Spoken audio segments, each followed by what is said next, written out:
بسم اللہ الرحمن الرحیم۔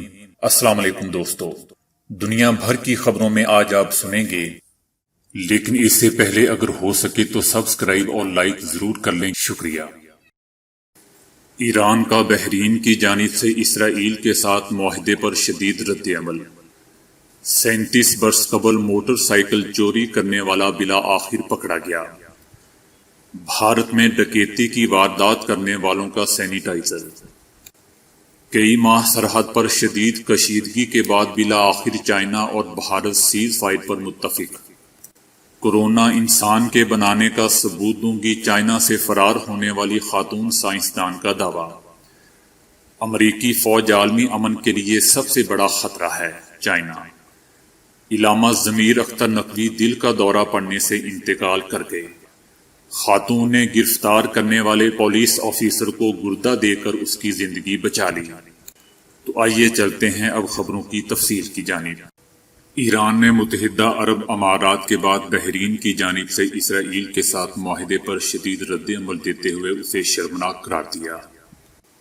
ایران کا کہنا ہے کہ اسرائیل کے ساتھ معاہدے کے بعد اب بحرین بھی اسرائیل کے جرائم کا شراکت دار ہے۔ بحرین کے حکمران اب صہیونی ریاست کے جرائم کی صورت میں خطے میں سیکیورٹی اور عالم اسلام کو لاحق خطرات کے شراکت دار ہوں گے۔ ایران نے کہا ہے کہ خطے اور فلسطین میں مظالم کا ذمہ دار اسرائیل ہے۔ دوستو، پچھلے روز صدر ٹرمپ نے اعلان کیا تھا کہ ہمارے دو بہترین دوست اسرائیل اور بحرین امن معاہدے کے لیے رضامند ہو گئے ہیں۔ صدر ٹرمپ کا کہنا تھا کہ بحرین اسرائیل کو تسلیم کرنے والا دوسرا عرب ملک ہے۔ صدر ٹرمپ نے اسرائیل اور متحدہ عرب امارات کے درمیان امن معاہدہ کرانے میں ثالث کا کردار ادا کیا تھا۔ معاہدے کے تحت اسرائیل مغربی کنارے میں واقع فلسطین کے ان ایریا پر دعوے سے دستبردار ہوگا جنہیں وہ ضم کرنا چاہتا ہے۔ بھارتی پولیس نے پھرتی کا مظاہرہ کرتے ہوئے صرف 37 سال قبل موٹر سائیکل چوری کرنے والے ملزم کو پکڑ لیا۔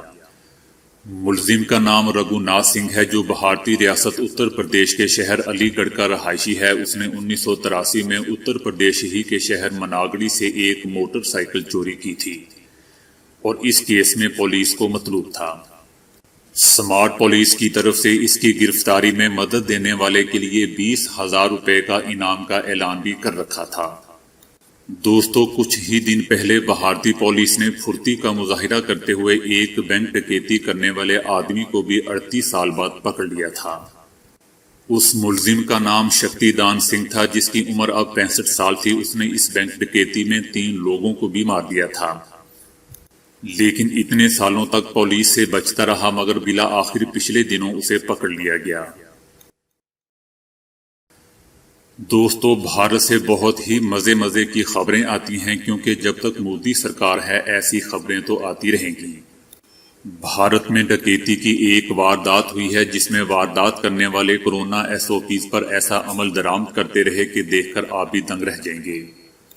انڈیا ٹائمز کے مطابق ڈکیتی کی یہ واردات بھارتی ریاست اتر پردیش کے شہر علی گڑھ کی ایک جیولری شاپ میں ہوئی۔ دکان میں آنے والے ان افراد نے فیس ماسک پہن رکھے تھے اور دکان میں داخل ہونے کے بعد انہوں نے دکان کے ملازم سے سینیٹائزر لے کر ہاتھ صاف کیے اور پھر بندوقیں نکال کر ملازمین پر تان لی اور 40 لاکھ بھارتی روپے، تقریباً 90 لاکھ پاکستانی روپے مالیت کے زیورات اور نقدی لوٹ کر چلتے بنے۔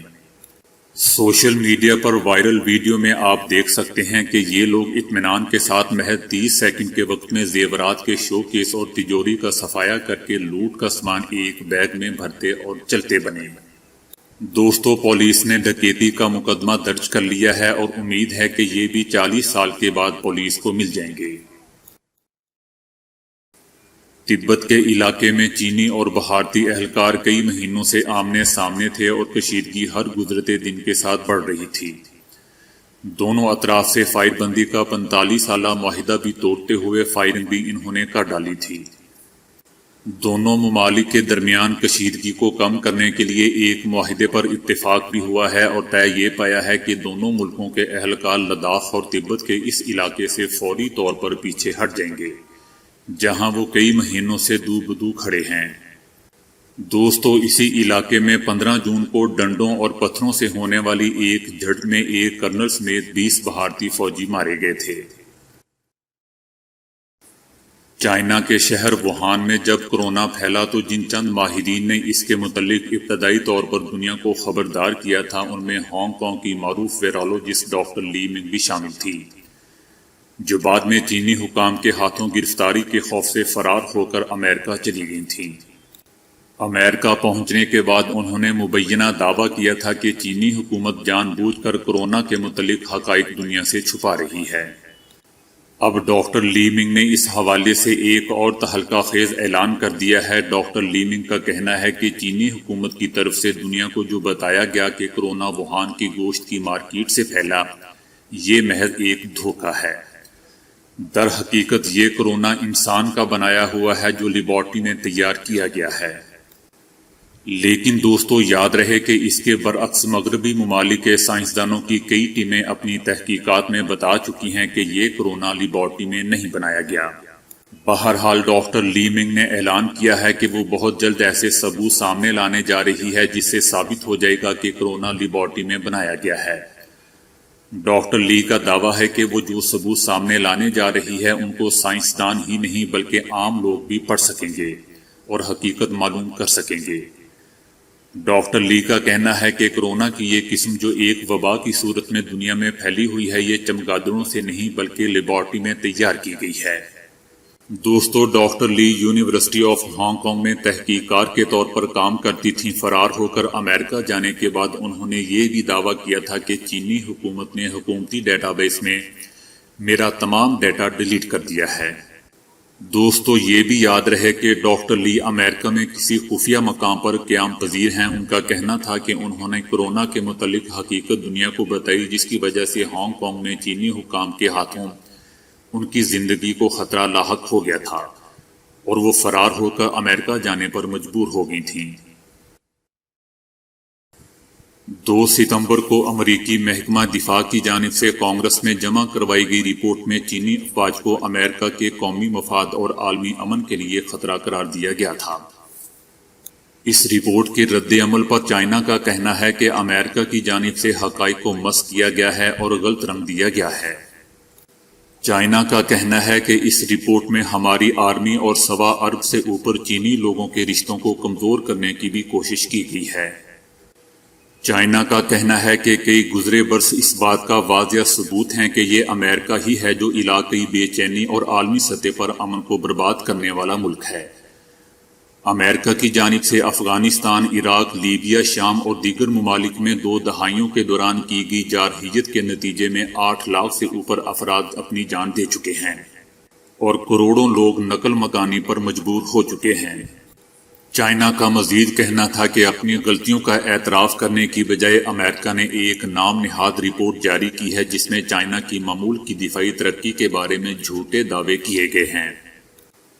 دوستو امریکی رپورٹ میں چائنا کی عسکری قوت کو امریکی مفادات اور عالمی نظم و امن اور امن کے لیے خطرہ قرار دیا گیا تھا۔ رپورٹ میں کہا گیا ہے کہ 20 لاکھ اہلکاروں کے ساتھ چائنا کے پاس دنیا کی سب سے بڑی فوج ہے۔ امریکی رپورٹ میں مزید کہا گیا ہے کہ چائنا کی بحری قوت امریکہ سے بھی آگے بڑھ چکی ہے۔ دوستو یاد رہے کہ امریکہ کی جانب سے یہ رپورٹ اس وقت سامنے آئی ہے جب دونوں ممالک کے مابین تعلقات حالیہ تاریخ کی بدترین سطح پر آ چکے ہیں۔ دونوں ممالک کی جانب سے سفارتی عملے پر پابندیاں عائد کی جا رہی ہیں اور ویزا پالیسیوں میں بھی سختیاں کی جا رہی ہیں۔ کورونا کے بعد سے دونوں عالمی طاقتوں کے تعلقات مستقل کشیدگی کا شکار ہو رہے ہیں۔ علامہ ضمیر اختر نقوی دل کا دورہ پڑنے سے انتقال کر گئے ہیں۔ علامہ ضمیر اختر کو طبیعت خراب ہونے پر رات کے آغا خاں ہاسپٹل منتقل کیا گیا تھا لیکن ان کی صحت نہ سنبھل سکی اور وہ حرکت قلب بند ہو جانے کے باعث دنیا سے رخصت ہو گئے۔ علامہ ضمیر اختر کی میت انچولی امام بارگاہ منتقل کی جائے گی۔ جنازے کے وقت کا اعلان بعد میں کیا جائے گا۔ علامہ ضمیر اختر نقوی 24 مارچ 1944 کو بھارت کے شہر لکھنؤ میں پیدا ہوئے تھے۔ انہوں نے مختلف شعبہ زندگی پر 300 سے زائد مختلف کتابیں شائع بھی کی جن میں ادب، مذہب، فلسفی، صحافت اور سوشیالوجی شامل ہیں۔ امریکی ریاست الاباما میں ایک خاتون نے اپنا گردہ دے کر اس پولیس آفیسر کی جان بچا لی جس نے اسے کئی مرتبہ گرفتار کیا تھا۔ خاتون نے فیس بک پر ایک پوسٹ دیکھی جس میں لکھا گیا تھا کہ سابق پولیس آفیسر ٹیریل پورٹر بیمار ہیں اور ان کو گردے کی سخت ضرورت ہے۔ یہ پوسٹ پولیس آفیسر کی بیٹی کی جانب سے کی گئی تھی۔ اس خاتون نے پوسٹ پڑھنے کے بعد پولیس آفیسر کی بیٹی سے رابطہ کیا اور پیشکش کی کہ وہ اپنا گردہ عطیے کے طور پر انہیں دینا چاہتی ہے، جس نے 16 مرتبہ ان کو گرفتار کیا تھا۔ یہ 40 سالہ خاتون جو سیلین ماضی میں نشے کی بدترین لت کا شکار رہی، جس کے سبب وہ اپنا گھر، گاڑی اور ملازمت سے بھی محروم ہو گئی تھی اور اخراجات کو پورا کرنے کے لیے چوری شروع کر دی تھی۔ دوستو، مختصر یہ کہ اس خاتون نے بعد میں اپنا علاج کروایا اور اب یہ خاتون ان خواتین کی مدد کر رہی ہے جو اس بری عادت میں مبتلا ہیں۔ اس خاتون کا مزید کہنا تھا کہ سوشل میڈیا پر پوسٹ کو میں نے پورا نہیں پڑھا، بس اتنا دیکھا کہ اس آدمی کو گردے کی ضرورت ہے اور ایک مقدس جذبے نے مجھ سے کہا کہ تمہارے پاس اس آدمی کا گردہ ہے۔ اس عورت نے پچھلے ماہ اس آفیسر کو گردے کا عطیہ دیا اور دونوں اب صحت یاب ہیں۔ تو دوستو، آج کے لیے اتنا ہی۔ ویڈیو کو لائک اور شیئر کرنے کا بہت بہت شکریہ۔